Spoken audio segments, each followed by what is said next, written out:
Okay, so today it's a rainy day in Georgia, but we're in Santa Cruz. Anyhow, beautiful, beautiful, as new YTS-62 Roman numeral 2. So this is pretty much the current one. Look at the beautiful engraving. Every year, it seems like their engraving gets a little bit more elaborate. You see the pads are like brand new, not a scratch on it. The bottom bow is perfect all the way up the side. I mean, you're playing the saxophone like this all day, and there's chairs and, you know, stacking chairs are getting in the way and all the hardware. And it's just absolutely pristine. See all the pads up and down. I don't think it's been played much.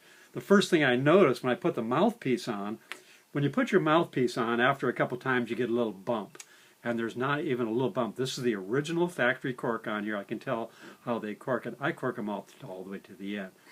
And there's not even a bump on here. So it's just a little bit from today.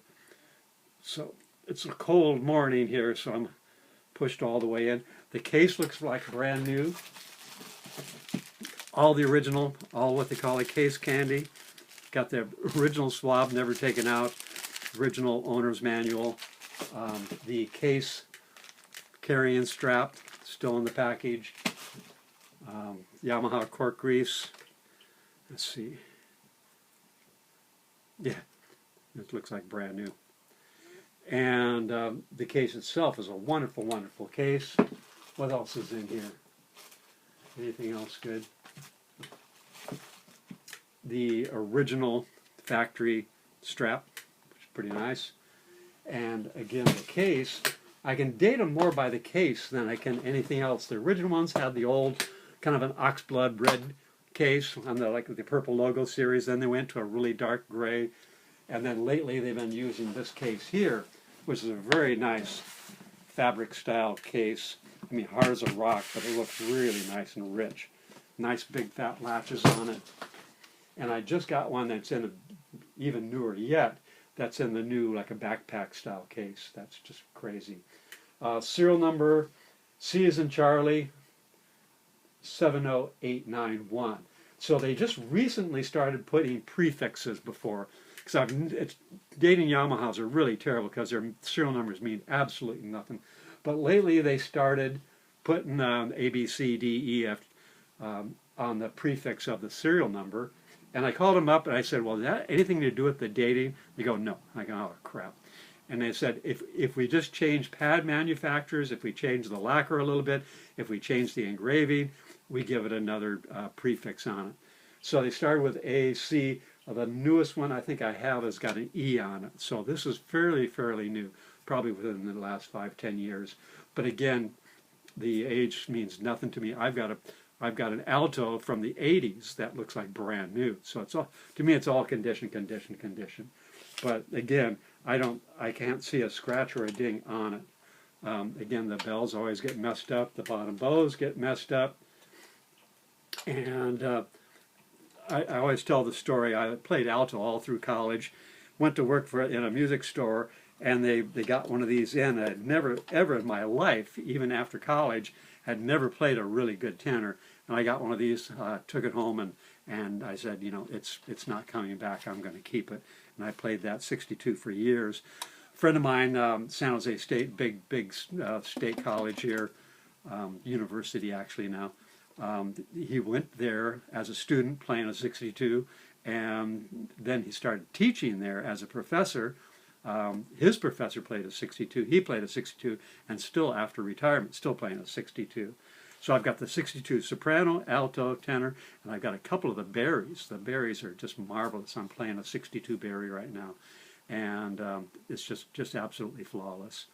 So anyhow, so nice little Yamaha logo, but it just, you know, my test, just a big fat low B flat. I've got a beautiful Mark 6. I've got like 103,000 Mark 6, and I haven't had it out of the case in probably over 5 years. And I said, okay, I'm going to get it out. I'm going to probably send it to Music Medic and say, get this thing to play in tune. I hit the second octave D, and the needle just goes off the chart. I played a Yamaha Custom for years, and it would just, the needle was just going like this. Everything was green, every note on the horn. So, just really firm.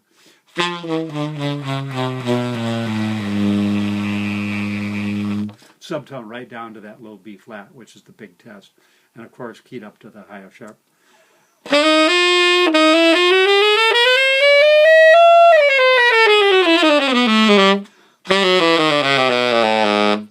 So my big thing lately on tenors is the second octave D. I have a Kyleworth, and it sounds like you hit the D, and it sounds like a different instrument. It sounds like somebody put a rabbit in the bell.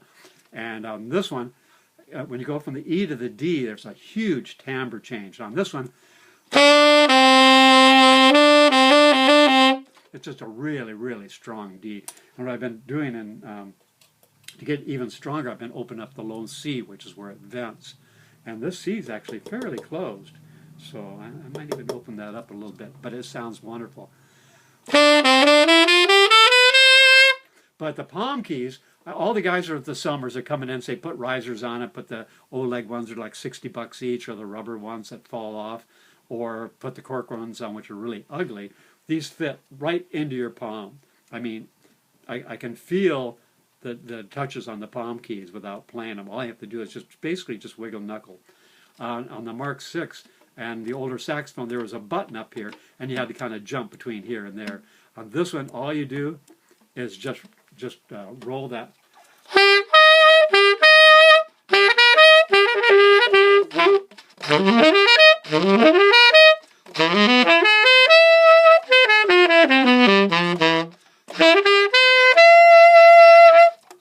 So F sharp just pops right out. Of course, high F sharp key, which is most of the older horns and the Mark VIs, was an option at that time, and most of them didn't have it. So it's kind of cool. It really helps that altissimo for you.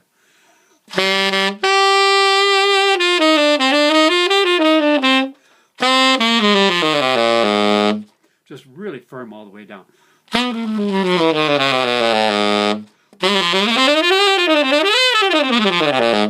This one, you know, I'm used to the ones that have been played quite a bit. This one's not even broken in, but it's just got a really nice spring tension.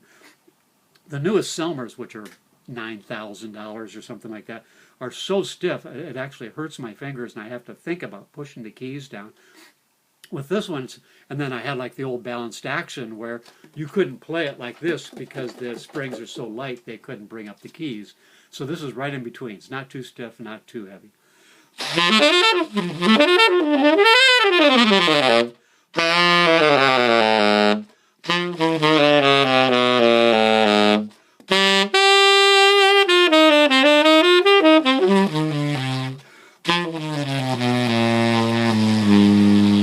So you can get it really nasty, or you can just get it nice and sweet, which is the whole thing about the synthesizer world. They just can't synthesize the saxophone, which is great for us saxophone players. So a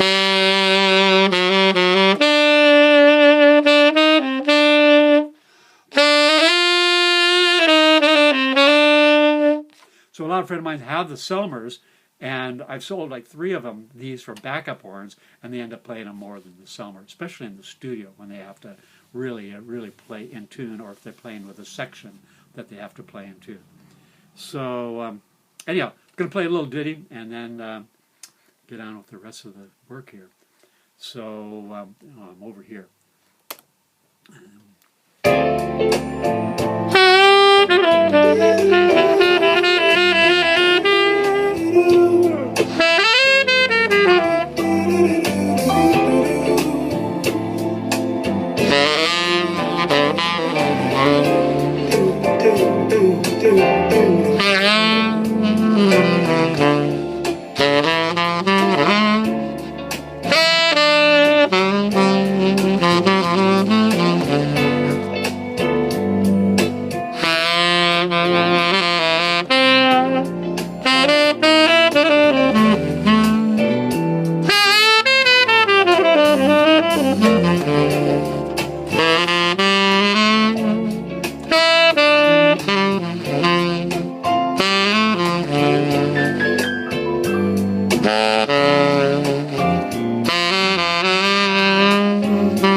Pinocchio comes up on our piano.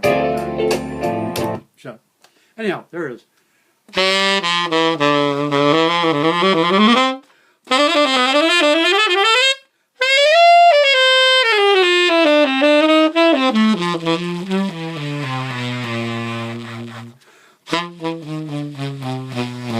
Try to do that on your old Busher or Summer or Con or whatever. I can't tell you how many people have converted from their old Con 10Ms and their old Mark 6s and Busher 400s over to these new Japanese horns. The Yamahas and the Anagasawas are just marvelous playing instruments, and they just seem to be getting better every year. So anyhow, that's it. Yamaha YTS-62 Roman numeral 2 in basically brand new condition. C as in Charlie 7891. So hopefully it's going out the door, and if not, it's on the webpage www.stevegraysaxes.com, and check out all the other great stuff. Got a lot of stuff in stock, way too much right now. Anyhow, there you go.